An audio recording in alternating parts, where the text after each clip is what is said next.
अशात अहिल्यानगरमध्ये वारिस पठाण आणि इम्तियाज जलील यांनी नितेश राणे आणि संग्राम जगताप यांच्यावर जोरदार टीका केली। छोटासा चिंटू म्हणत नितेश राणेंवर निशाणा साधला, तर संग्राम जगताप यांना सुद्धा त्यांनी टोला लगावला।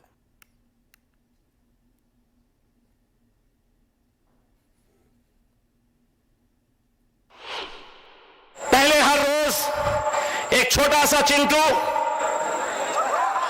छोटा सा, वो बोलता था अब आपके शहर में एक चिकनी चमेली आई हुई है।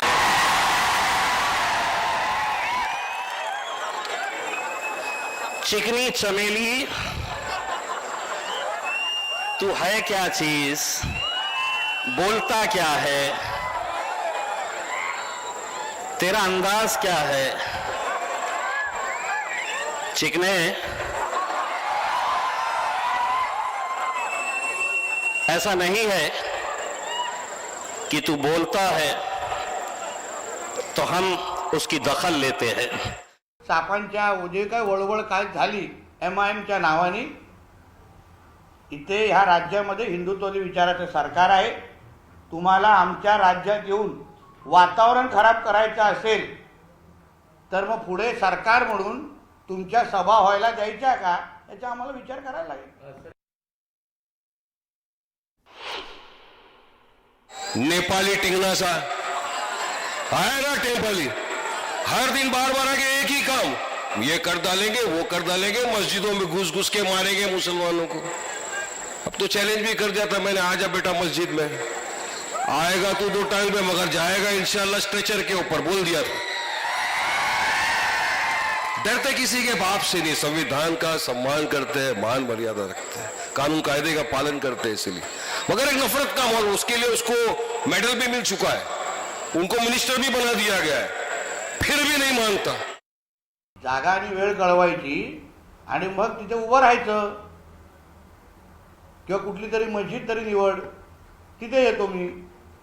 म्हणून आम्हाला वातावरण खराब करायचं नाही या राज्यात, आमचं सरकार आहे, आम्ही जबाबदार लोक आहोत।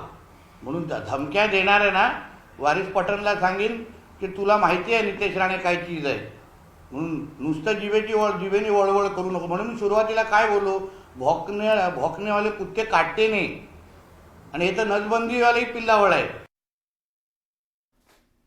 अवघड आहे। यानंतर बातमी सोलापुरातून आहे। काँग्रेस खासदार प्रणिती शिंदेंनी सोलापूरचे पालकमंत्री जयकुमार गोरेंची भेट घेतली। या भेटीत महाविकास आघाडीच्या नेत्यांना निधी मिळत नसल्याची तक्रार त्यांनी केली। आम्ही सगळ्यांना निधी देतो, त्यामुळे तुमचा काहीतरी गैरसमज होत असल्याचं उत्तर जयकुमार गोरेंनी दिले। भाजप आमदार सचिन कल्याण शेट्टींनी देखील महाविकास आघाडी सरकारच्या काळात भाजपच्या आमदारांना निधी मिळत नव्हता असं म्हटलंय। पालकमंत्री कोणत्याही पक्षाच्या असू दे, आमदार कोणत्याही पक्षाचे असू दे, आम्हाला थोडंसं त्याच्यामध्ये तफावत वाटते कारण ते बोलते दादा, कारण का आम्ही सगळे, सचिन भाऊ एक मिनिट, आम्ही सगळे लोकप्रतिनिधी आहोत, सगळे माझी आजी नगरसेवक, माझी आजी महापौर, माझी आजी स्टँडिंग कमिटी चेअरमन। तर आमच्या सगळ्यांच्या वतीने मी विनंती करते की आपण पालकमंत्री ह्या नात्याने सरसकट सगळ्यांना पारदर्शक पद्धतीने समान निधीचं वाटप करा। आम्ही आमच्या स्वतःसाठी नाही पण सोलापूरच्या लोकांसाठी, नागरिकांसाठी मागत आहोत। आपण कृपया हा अन्याय आमच्यावर नाही पण त्यांच्यावर करू नये।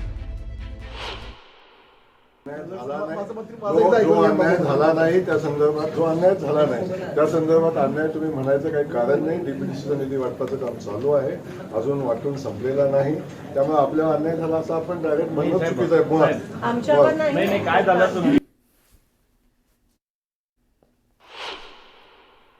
ताईंच्या माहितीसाठी सांगतो, ते म्हणले की सोलापूरची आजपर्यंतची परंपरा आहे, समान न्यायाने वाटप होत आले 2.5 वर्षात, म्हणजे ह्याचा अर्थ असं नाही की तुम्ही त्याला देऊ नका, अवश्य द्यायला पाहिजे, तेही लोकप्रतिनिधी, पण 2.5 वर्षात आम्ही विरोध असताना ताई आमच्या सहकारी होते, आमदार होते, त्यांनी माहिती काढावं, 1 रुपया नाही म्हणा। फक्त मी तुमचा शब्द करेक्ट केला, तुमचा शब्द करेक्ट केला. सरकार साहेब त्यावेळेचे पालकमंत्री आहेत आपले मित्र मी ताईंचा शब्द दुरुस्त केला बाकी काही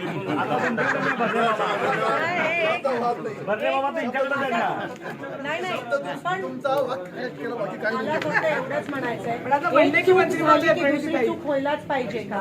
त्यांच्यात आणि त्यांच्यात फरक आहे का नाही? म्हणलो का तसं नाही म्हणलं. मी म्हणलं की चूक रिपीट करायची.